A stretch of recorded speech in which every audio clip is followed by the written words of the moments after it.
and welcome back to Tell My Story, the podcast where we highlight the often overlooked experiences of all frontline workers.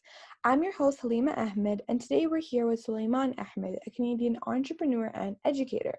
Sulemaan has held senior positions with major corporations, is principal of Servo Annex, but amongst all of these amazing titles, he co-founded Conquer COVID-19 in March. Thank you so much for joining us here today, Sulemaan. Thanks for having me, Halima. So just to begin, what is Conquer COVID-19? Well, Conquer COVID-19, I guess the best way to describe is, I like to say we're a bunch of nobodies from nowhere who just kind of got together when the COVID-19 pandemic hit Canada in March, and we realized that there was a lack of PPE, personal protective equipment for frontline workers, especially those in hospitals and in healthcare. So we realized we wanted to do something rather than just sit around and do nothing, and try and work together to be a temporary stopgap for a problem that was pretty big back then. As somebody who definitely holds many different roles, what inspired you to pursue this specific project while so many other initiatives were kind of happening simultaneously? Well, that's a good question. I think two things. One, my mom's a physician in their 70s, and so and then my father-in-law, he's the head of ER in Halifax, and my two brother-in-laws are ER doctors. So I guess that's a personal reason, and then a lot of friends and other people that we know who are doctors on the front line were impacted as well. I guess why we thought of this versus something else was, in the beginning we were looking at ventilators and those kind of things with Flavia Volpe and the APMA, but we decided that wasn't something that we could really do.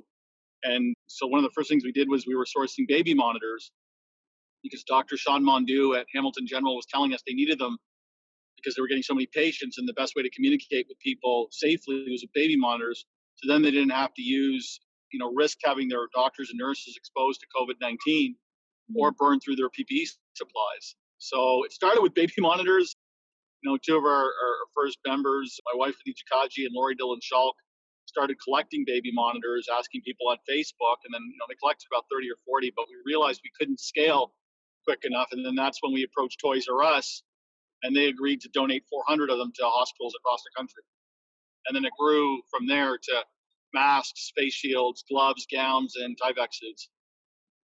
That's really interesting. I don't think I've heard of baby monitors before, starting out something so huge. But definitely the work of this organization is really, really amazing. You guys have raised millions and gotten thousands of PPE donated to hospitals in Canada. So I guess, what is the team like behind this major success? Well, the team are probably I'd have to say, based on my experience, amongst the best Canadians I've ever met.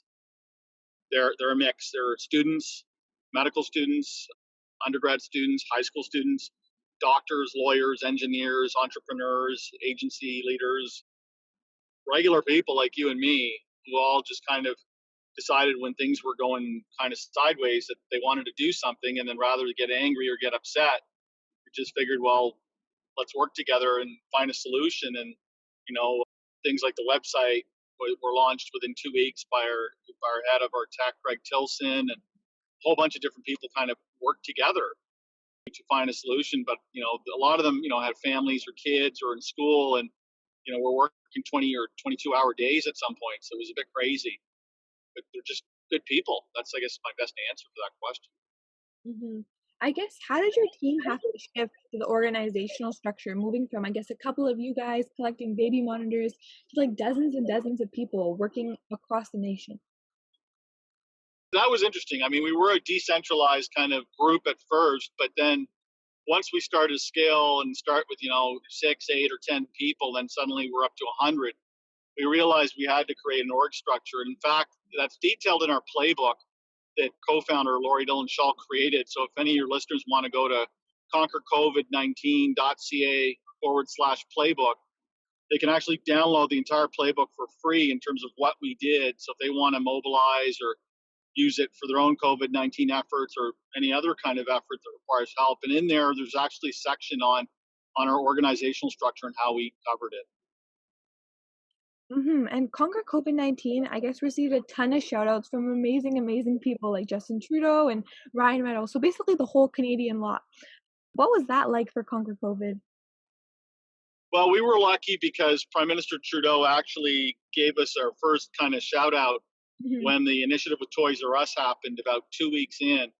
And then shortly after that, we were very lucky that Haley Wickenheiser put out a tweet. And none of us knew her, but we just happened to reply to her on Twitter. And my friend Jamie Stein flagged it for me. So sometimes, on Twitter, it's a timing thing. Someone posts something, and if you reply right then, you may get read. And we were lucky with Haley, we did.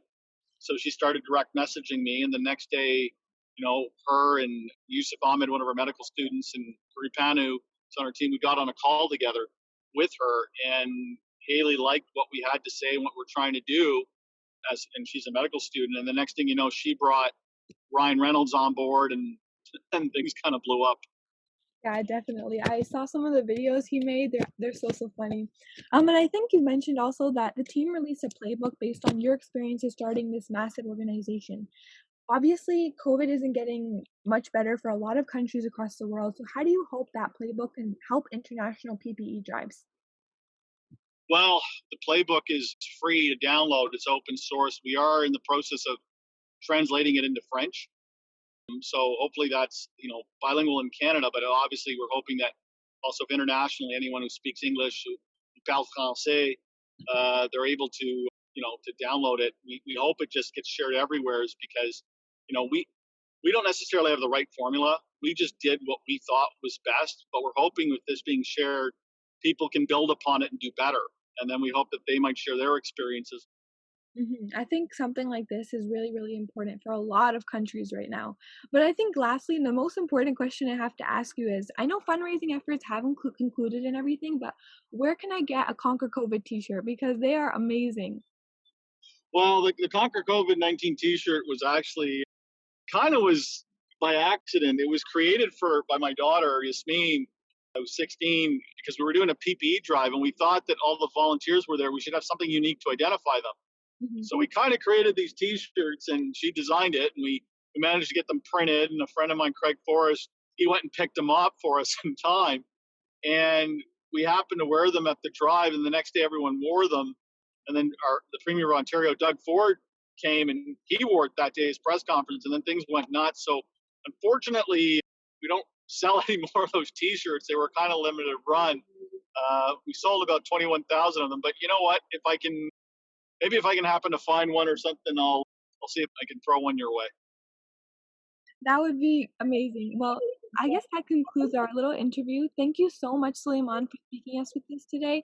And please check out conquercovid19.ca and their social medias to see more of the work that they do and their amazing playbook. Thank you so much, Sulemaan. Thanks for having me on your podcast, and thanks for all the work that you guys are doing as well.